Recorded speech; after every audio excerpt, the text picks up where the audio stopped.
So I have this little sketchbook that I've been wanting to fill for some time, and I made a goal to finish it all in one sitting. The idea is to fill it up again until I feel like the sketchbook is complete.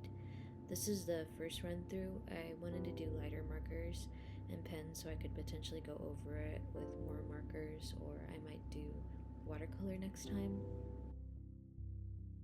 I think I have struggled in the past completing sketchbooks because I have this fear of it not looking aesthetic or perfect enough. I'm a chronic notebook and sketchbook hoarder because of this, and I'm trying to get better at that. I've been going through my old sketchbooks recently, and I found a lot of silly and goofy ideas and spreads, and it was a great reminder of how I was before I started adding on expectations to my art. I've always used art to help process my emotions or when I'm bored, but I think there's a lot of pressure to make art that can be monetized these days. Once I broke the seal of beginning to sell my work, it was hard to see my art outside of the lens of monetization. I think that's resulted in me burning out. I'm looking for a happy medium right now. I keep asking myself, how do I make art that I won't resent because it becomes too much of a mechanical process, but still honor my dreams? All I know is I feel like I'm in a period of burnout right now. I'm focused on making art again in general, and I'm trying to be kind to myself through it. There was this thing that I wrote in one of my old sketchbooks that I wanted to read. I wrote something along the lines of this: You are making the world a more beautiful place. You are a holder of so many realities, and there is value in that. It is okay to take a break, and it is okay to not have a reason. Even if it feels like your art hasn't impacted people, it does. Outside of me remembering that I wrote that in a similar burnout period that I was in a few years ago, with the same themes and thinking about the cyclical nature of my artistic process, I think there are good reminders in that blurb that my inherent value being an artist does not lie in my output, but rather what lives inside of me and festers until I have to bring it to life outside of me. In the past, I was someone that used to make full watercolor pieces daily, and now I mostly do one or two doodles a day.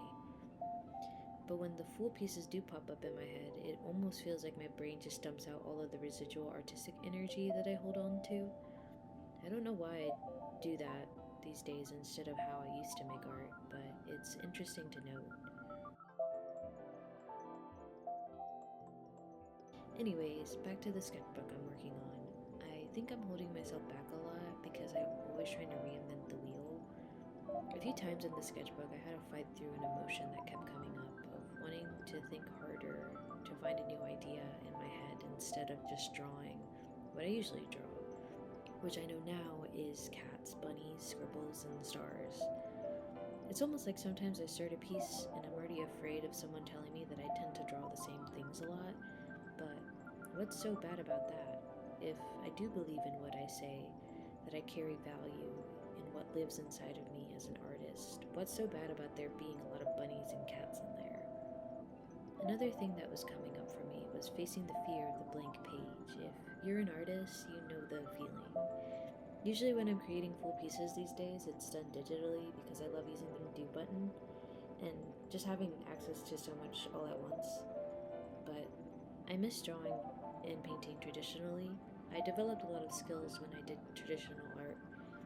I now have this fear of putting down my first mark on a sketchbook page. Earlier in the sketchbook, I drew a girl that was supposed to be like a Cyclops girl, and it turned out weird, so I just drew over it. I like that, it felt good. I want to practice being okay with making mistakes in my traditional art more often and moving forward anyway. Maybe the next iteration of this sketchbook, I will try to be braver about the first marks. Anyway, I think those were my thoughts surrounding this exercise for now. I'll let y'all watch the rest. It was really fun, and I definitely recommend it if you're an artist struggling with burnout. I hope you enjoyed, and I hope you have a good rest of your day. I think I will do more messy art chats like this in the future, so if you're interested, I would love it if you subscribed. Okay, that's all I got for today.